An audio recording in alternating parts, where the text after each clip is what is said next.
الحمدللہ وحدہ لا شریک لہ والصلاة والسلام علی من لا نبی بعد۔ ان دنوں کئی ایک ممالک میں بہت تیزی کے ساتھ کرونا کی تیسری لہر آئی ہے۔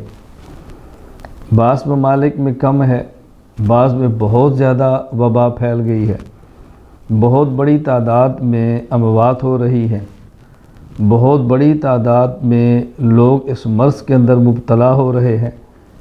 اللہ تعالیٰ پوری انسانیت کی اس وبا اور بیماری سے حفاظت فرمائے۔ اللہ تعالیٰ ہمیں اپنی رضا کے مطابق زندگی گزارنے کی توفیق عطا فرمائے۔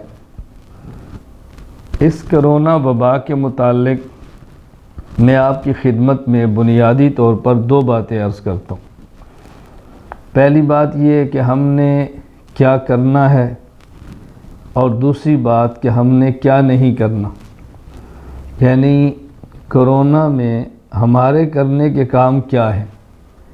کچھ کام نہ کرنے کے ہیں، کچھ کام کرنے کے ہیں۔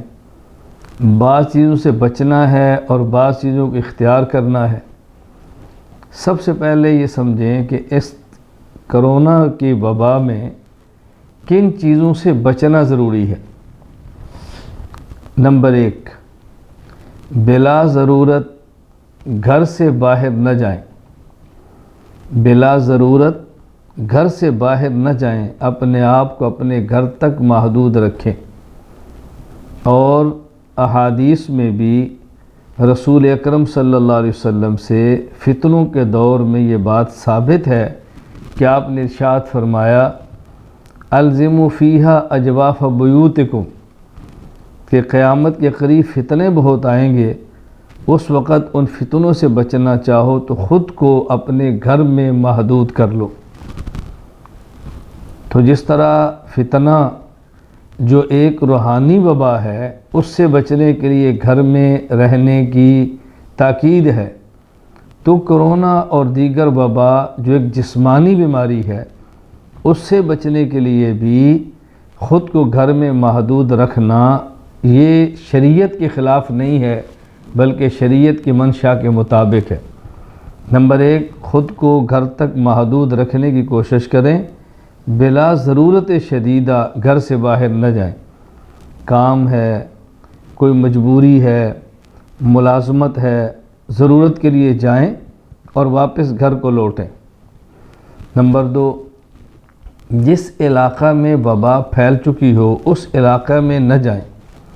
خود رسول اکرم صلی اللہ علیہ وسلم کا ارشاد ہے اذا سمعتم الطاعون بارض، جب تم کسی زمین میں، کسی علاقے میں طاعون یعنی وبا، ایک ایسی بیماری کا سنو تو وہاں مت جاؤ، لیکن اگر وہاں موجود ہیں اور وبا آ جائے تو وہاں سے دوڑو بھی نہ۔ تو بلا وجہ ان علاقوں میں نہ جائیں جہاں پہ وبا پھیل چکی ہے، احتیاط کا بہت زیادہ خیال رکھیں۔ نمبر 3، جس شخص کو یہ بیماری لگی ہو، اس کا علاج، اس کی غذا، اس کی ضرورت کے لیے اس کے قریب جانا تو ٹھیک ہے، لیکن بلا ضرورت ایسے شخص کے پاس نہ جائیں جس کو وبا ہے، جس کو یہ بیماری ہے، جو اس مرض کے اندر مبتلا ہے۔ اور یہ بھی حدیث پاک کے اندر موجود ہے فر من المجذوم کما تفر من الاسد، جس طرح شیر سے بھاگتے ہو اس طرح مجذوم، یہ جو کسی شخص کو جذام اور کوڑ کی بیماری ہے، اس سے دور رہو۔ حدیث میں آتا ہے کہ ایک شخص رسول اکرم صلی اللہ علیہ وسلم کے پاس ایک وفد آیا، ایک قبیلہ آیا بیعت کرنے کے لیے۔ ان میں ایک شخص بیمار تھا اور جذام کا مرض تھا۔ آپ نے ارشاد فرمایا بایعناک فرجع، ہم نے بیعت کر لی ہے، تم واپس چلے جاؤ۔ یعنی ہاتھ میں ہاتھ دے کر بیعت نہیں فرمائی۔ اور حضرت عمر رضی اللہ عنہ کے پاس ایک وفد آیا، اس میں ایک ایسا شخص موجود تھا جس کو جذام کا مرض تھا۔ تو حضرت عمر رضی اللہ تعالی عنہ نے ارشاد فرمایا کہ تم مجھ سے ایک کمان کی مقدار کے برابر دور بیٹھو، آج کے دور میں کمان کا فاصلہ تقریباً 1 میٹر کا بنتا ہے، تو آپ فرمایا کہ قید رمح، ایک کمان کی مقدار دور بیٹھو، جسے آج کی زبان میں سوشل ڈسٹنس کہا جا رہا ہے، سماجی فاصلہ، یہ مریض سے رکھیں۔ نمبر 3، سگریٹ نہ پئیں، سگریٹ نوشی سے بچیں، ویسے بھی اسراف ہے، پھیپھڑے کی بیماریاں ہیں، موذی امراض کے اندر مبتلا کرتا ہے، لیکن بطور خاص اس مرض سے بچنے کے لیے سگریٹ نوشی سے مکمل اجتناب کریں، بہت زیادہ اس کا خیال فرمائیں۔ یہ چیزیں وہ ہیں کہ جو ہم نے احتیاط کرنی ہے اور بچنا ہے۔ بلا ضرورت گھر سے باہر نہ جائیں، جس علاقے میں وبا ہو بلا ضرورت وہاں نہ جائیں، مریض سے فاصلہ رکھیں، سگریٹ نوشی سے مکمل اجتناب کریں۔ یہ احتیاطی تدابیر ہیں کہ جس کو ہم نے اختیار کرنا ہے۔ ایک صحابی نے کہا یا رسول اللہ، میں اپنی اونٹنی کو چھوڑ دوں اور اللہ پر توکل کر لوں؟ فرمایا نہ، اعقلھا وتوکل، فرمایا کہ تم اس اونٹنی کو باندھو اور پھر اللہ پر بھروسہ کرو۔ یعنی احتیاطی تدابیر اختیار کرنا یہ خود ہمارے پیغمبر پاک صلی اللہ علیہ وسلم کی مبارک سنت ہے۔ تو میں نے یہ چیزیں بتائی ہیں کہ جو نہیں کرنی، جس سے بچنا ہے، خیال کرنا ہے، اور کچھ کام ایسے ہیں کہ جو کرنے کے ہیں، اس موقع پر وہ کام کریں۔ نمبر 1، اپنے ہاتھ کو بار بار دھونا، اپنے ہاتھوں کو بار بار دھونا، اس کا خیال کریں، اور احتیاطاً ہاتھ کو دھونا حدیث پاک سے ثابت ہے۔ رسول اکرم صلی اللہ علیہ وسلم نے ارشاد فرمایا، اذا استيقظ احدكم من نومه فلا يخمس يده في الاناء حتى يغسلها ثلاثا، کہ جب تم میں سے کچھ شخص نیند سے بیدار ہو، اپنے ہاتھ کو پانی میں ڈبونے سے پہلے 3 مرتبہ دھو لے۔ فَإِنَّهُ لَا يَدْرِي أَيْنَ بَاتَتْ يَدُهُ، اس کا ہاتھ کسی نامناسب جگہ پہ لگ گیا ہو، اس کو پتہ ہی نہیں رہا اس کا ہاتھ کہاں تھا۔ تو دیکھو احتیاطاً اللہ کے نبی صلی اللہ علیہ وسلم نے ہاتھ کو دھونے کا حکم دیا ہے۔ تو اگر بیماری سے بچنے کے لیے ڈاکٹر ہاتھ کو دھونا تجویز کریں تو یہ احتیاطی تدابیر ہے جو شریعت کے مطابق ہے۔ نمبر 2، ماسک کا استعمال کریں، ماسک کا استعمال کریں۔ ماسک کا استعمال کرنا یہ احتیاطی تدبیر ہے، اور احتیاطی تدابیر کو اختیار کرنا یہ رسول اکرم صلی اللہ علیہ وسلم سے ثابت ہے۔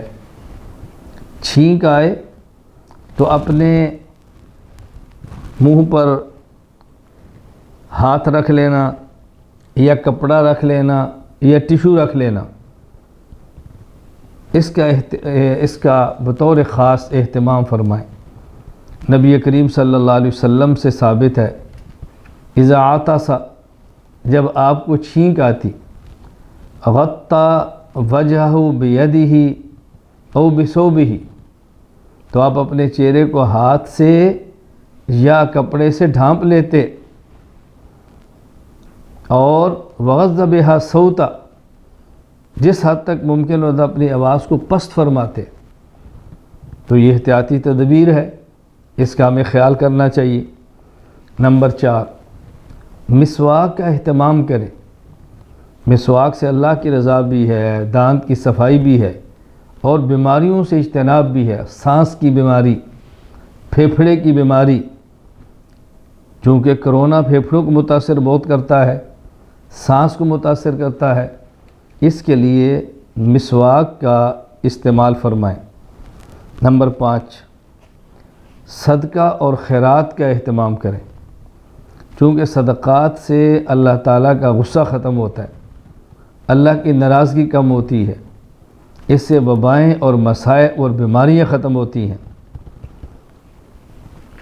نمبر 6، اپنے گناہوں سے توبہ کریں، اس لیے کہ قرآن کریم کی آیات سے ثابت ہے، وما اصابکم من مصیبۃ فبما کسبت، کہ یہ گناہ تمہاری مصیبتوں کا سبب بنتے ہیں، اس لیے توبہ کا اہتمام کریں۔ نمبر 7، غذا، دوا اور دعا تینوں کا خیال فرمائیں۔ ایسے موقع پر شہد اور کلونجی کا استعمال کرنا، نیم گرم پانی میں لیمو ڈال کر استعمال کرنا، اور بھی جو ڈاکٹر حضرات یا اطباء حکماء تجویز فرمائیں۔ غذا کا خیال فرمائیں کہ غذا کون سی استعمال کرنی ہے، اور دوا اس موقع پر کون سی استعمال کرنی ہے، اور دعا کا اہتمام کریں۔ غذا، دوا اور دعا تینوں کا خیال فرمائیں۔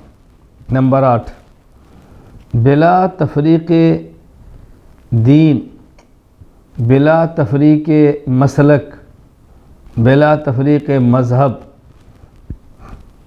ایک دوسرے کی مدد کریں، ایک دوسرے کا تعاون کریں، ایک دوسرے کا خیال فرمائیں۔ اس کی بہت زیادہ ضرورت ہے۔ اس موقع پر مسلم اور غیر مسلم نہیں، انسان دیکھیں انسانیت کو، ہم دین ہے یا نہیں، انسان تو ہے، ہمارا مسلک ہے یا نہیں، انسان تو ہے۔ انسانیت کی بنیاد پہ مدد کریں، انسانیت کی بنیاد پہ تعاون کریں۔ جہاں ضرورت ہو احتیاطی تدابیر کا خیال رکھتے ہوئے بہت زیادہ خیال فرمائیں۔ نمبر 9، احتیاطی تدابیر میں حکومت کا ساتھ دیں، ریاستی اداروں کا ساتھ دیں۔ ایسے موقع پر مخالفت کر کے ان کے لیے مسائل پیدا نہ کریں، احتیاطی تدابیر میں ان کا ساتھ دیں۔ اور ویسے بھی یاد رکھ لیں کہ ایک شرعی مسائل ہیں اور ایک شرعی مسائل کے ساتھ انتظامی امور ہیں۔ انتظامی امور میں حکومت کی اطاعت کرنا ضروری اور لازم ہے، حکومت کا ساتھ دینا یہ ہماری ذمہ داری ہے۔ نمبر 10، مساجد مدارس کو آباد رکھیں، مساجد اور مدارس کو آباد رکھیں۔ جہاں حکومت جس حد تک سماجی فاصلے کا کہہ دے اس کا بھی خیال کریں، لیکن ان کو غیر آباد نہ ہونے دیں۔ کوئی ایسی صورت و تدبیر ہو کہ جس میں مسجد اور مدرسہ آباد رہے۔ اللہ تعالی ہم سب کو یہ بات سمجھنے کی توفیق عطا فرمائے۔ اللہ کا شکر ہے کہ ہم انسان ہیں، مسلمان ہیں، اور انسانیت کے ناطے ہمیں انسانیت کی خدمت کرنی ہے، اور اسلام کے ناطے ہمیں اسلام اور شریعت کے تقاضوں کو پورا کرنا ہے۔ اللہ پر ان سب چیزوں کے باوجود بھروسہ رکھیں، توکل رکھیں، اعتماد رکھیں۔ دنیا چند دن کی ہے، اصل زندگی موت کے بعد کی ہے۔ کتنی سخت تکلیف ہو، کتنے سخت حالات آ جائیں، کچھ بھی ہو جائے، ہم نے شریعت کو نہیں چھوڑنا، دین کو نہیں چھوڑنا، اپنے پیغمبر پاک صلی اللہ علیہ وسلم کی سنت کو نہیں چھوڑنا، ہمت اور حوصلہ نہیں ہارنا، مردانہ بار مقابلہ کریں۔ جو آ گئی ہے برداشت کریں، اس کو سہیں، اور ان حالات میں اپنے حوصلے پست مت ہونے دیں۔ یہ وبا ہے، ختم ہو جائے گی، مصیبت ہے، ٹل جائے گی۔ دنیا تو سکھ اور دکھ کا نام ہے، خوشی اور غم کا نام ہے، دولت اور فقر کا نام ہے، راحت اور تکلیف کا نام ہے، اسی کا نام تو دنیا ہے۔ جہاں صرف سکھ ہوں اسے جنت کہتے ہیں، جہاں صرف دکھ ہو اسے جہنم کہتے ہیں، جہاں سکھ اور دکھ دونوں ہوں اسے دنیا کہتے ہیں۔ ہم دنیا کے اندر ہیں، سکھ بھی ہے، دکھ بھی ہے۔ سکھ ملے اللہ کا شکر ادا ملے، اللہ کا شکر ادا کریں، اور دکھ ہو تو صبر اور برداشت کریں۔ اللہ تعالی ہمیں پوری زندگی شریعت کے مطابق گزارنے کی توفیق عطا فرمائے۔ وآخر دعوانا ان الحمد للہ رب العالمین۔